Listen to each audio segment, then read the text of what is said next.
Hi all, today we are going to discuss about the HVDC transmission, its need, advantages and disadvantages. So let us start with the need for high voltage transmission. Why should we go for HVDC transmission? Let us take for example, I am taking a HVDC line. Let us take for example, I am taking a 2-conductor line for easy analysis, because practically that will be used is DC with 2-wire DC with center point or the midpoint connected to ground. So that we will see later on. So let us take the current is equal to I here. So this current I is passing and the voltage is equal to V. So what I am taking it? I am taking my receiving end voltage is equal to V and my load current is equal to I amperes. So now the resistance of each conductor, let us take it as R. R is the resistance of each conductor in ohms. So the total voltage drop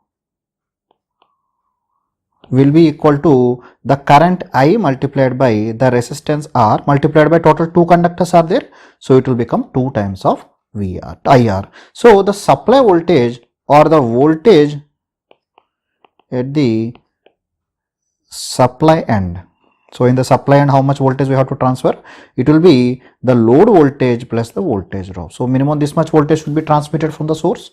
So let us try to calculate what will be the efficiency of the system. So the efficiency of the system will be, let us take the efficiency as 1, which will be output. Output is V multiplied by I divided by output plus losses. So output plus losses will be V multiplied by I plus the drop. The drop is 2 times of IR. This is the drop that will be multiplied with the current, or otherwise the total voltage at the sending end multiplied by sending end current. Both will be one and the same. So this will become V divided by V plus 2 times of IR. You agree with me? So this I can write as 1 minus 2 times of IR divided by V plus 2 times of IR. You can just try to calculate, you will get the same answer. So whatever is coming here, getting it? So this is the value. So now let us assume I have increased my terminal voltage n times. That means I want to increase my transmission voltage by n times. So when the voltage is increased n times, so automatically what will be the current in the feeder? So the current in the second case will be, the power is remaining constant, power will be V multiplied by I, which we have taken in the previous class. So now the voltage is increased to n times of V. So V2 is increased to n times of V. So this I2 will be equal to I divided by n, because for the same power the current required is now decreased. The current required is now decreased. Agree with me? Let us calculate the voltage drop in this case. So the voltage drop in the second case will be 2 conductors are there. Each conductor is having a current of I2. Let us assume resistance of each conductor in second case is R2 when you are increasing the value. So this will be 2 times of I2 is nothing but I divided by n. So in order to maintain the voltage drop as same, that means I want 2 times of IR. That is what we got before. So automatically in order to get 2 times of IR, so this R2 can be equal to n times of R. You agree with me? So so that n will cancel, you will get the same value of voltage drop. Or otherwise we can tell the resistance can be increased to n times of initial value of the resistance. We know R is equal to rho L divided by A.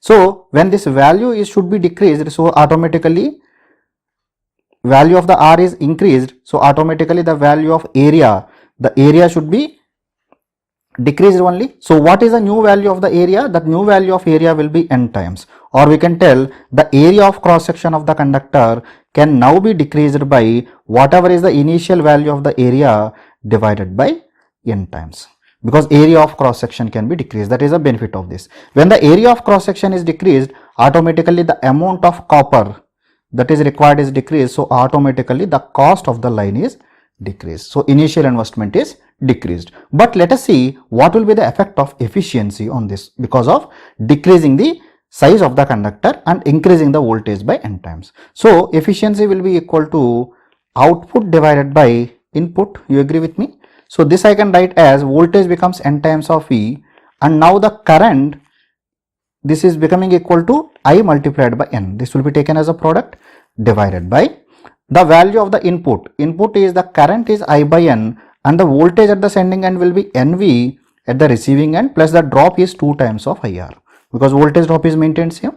So this I can simplify as V divided by V plus 2 times of IR divided by N, or this I can write as 1 minus 2 times of IR divided by NV plus 2 times of IR. Let us take it as equation number 2. So from this we can tell that the denominator is increased n times and that we are subtracting. So automatically we can tell that efficiency will be improved by going for the higher voltage. Let us take one example so that this will be much more clear to you. So let us take for example, I am taking I is equal to 50 amperes, R is equal to 0.4 ohms and V is equal to 100 volts, and now N I am taking as a 10. If the voltage is increased by 10 times, this is my specifications of the original system. So in that case I can calculate my initial value of efficiency will be 1 minus 2 times of IR divided by V plus 2 times of IR. This will be 1 minus 2 into 50 into 0.4 divided by 100 plus 2 into 50 into 0.4. So this will come as 0.714 or 71.4%. So now in the second case, if you substitute, this will be 1 minus 2 times of IR divided by NV plus 2 times of IR. If you are substituting the answer, you will get as 0.9615 or 96.15%. So we can tell that increasing the voltage, if the voltage is increased in the DC system, there are two consequences. One thing is the volume of the conductor required is decreased, so automatically the cost is decreased, and the second one, the efficiency will be improved. That means if you are going for the high voltage DC transmission, it is much more advantageous. But there are some limitations in generating the high voltage because high voltage cannot be generated due to the commutation problem as well as the insulation problem, and DC cannot be stepped up or stepped down easily. These are the limitations of DC. So before going to this, let us see the advantages and disadvantages of HVDC transmission. Then we will go for how to overcome this problem, how to get the benefits of DC at the same time going for high voltage. So advantages of HVDC system are, it requires only 2 conductors for transmission, and by using earth as a return conductor, only 1 conductor is required, thereby huge saving is possible. We have already studied in our last class that DC two-wire system, if I am taking as a reference K, then DC two-wire system with midpoint earth requires only 25% of the two-wire transmission when compared to the three-phase three-wire system which need 0.5 by cos phi square. Generally the cos phi value is maintained something around 0.7 or 0.8. So still you can see that DC two-wire with midpoint earth is giving the best transmission system when compared to that of AC transmission system. So that is the reason we can tell that DC is having much more benefit. So practically we go for HVDC transmission. So whichever DC transmission are there, they will be connected like this, plus minus plus minus. This will be connected to ground and it will be transmitted like this. So two-way transmission with center point earth, this is used in practice. So now coming to HVDC, there will be no inductance, capacitance and dielectric losses, because both the inductance, capacitance and dielectric losses, they depends on the frequency. We are going to discuss these things in the respective topics, so in the coming lectures. So now there is no skin effect and the entire conductor is used for carrying the current, because skin effect depends on the frequency of the supply. As the frequency is equal to 0, the skin effect will be 0. So entire area is used. When entire area is used, we know R is equal to rho L divided by area. So the area is increased, so the effective resistance will decrease. So losses will decrease, thereby efficiency is improved. Now coming to the potential stress on the insulator is always decided by the peak value of the voltage. So in the case of DC, peak value is same as the RMS value, or we can tell in the case of DC for the same peak value of the AC, because if you are taking the AC voltage here, it will be only 1 by root 2 times that of the AC system, because the peak value, the insulator is designed for the peak value. So that is the reason, as this need only 1 by root 2 times, automatically insulation required is less, so automatically cost of the insulation is decreased. Now coming to the charging current is given by V into omega C, where omega will be equal to 2 pi f.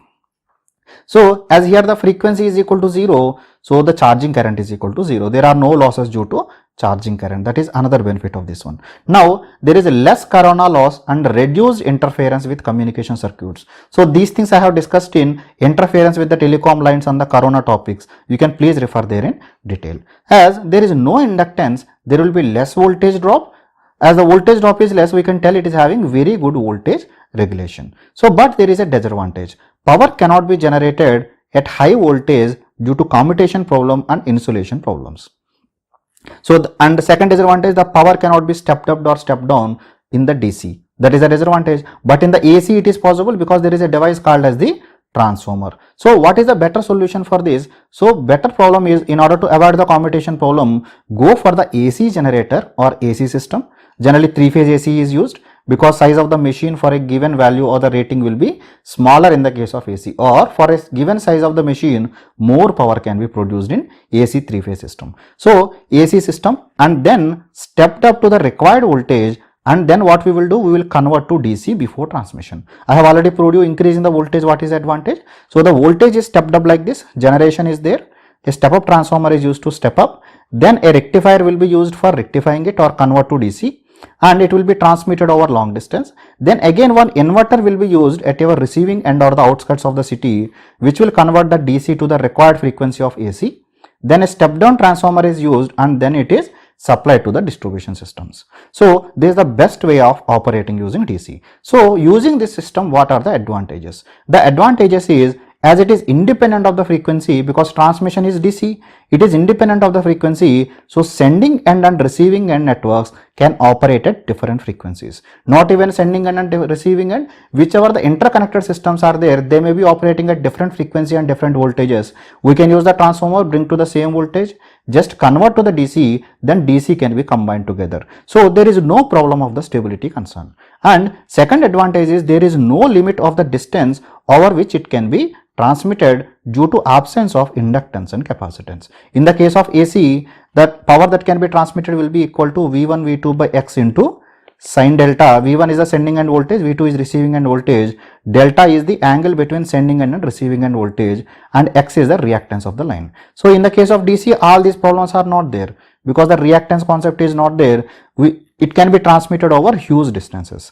But there are some limitations of the DC. The limitations of the DC is, the AC switchgear and substations are much more cheaper than DC, because in the case of DC, when you are open circuiting a switch, let us assume there is a switch, when you are open circuiting it, because the current is maintained constant, because in the case of DC, current is constant, when you open it, huge sparking comes and interrupting that is a very difficult task. But in the case of AC, the signal will vary like this.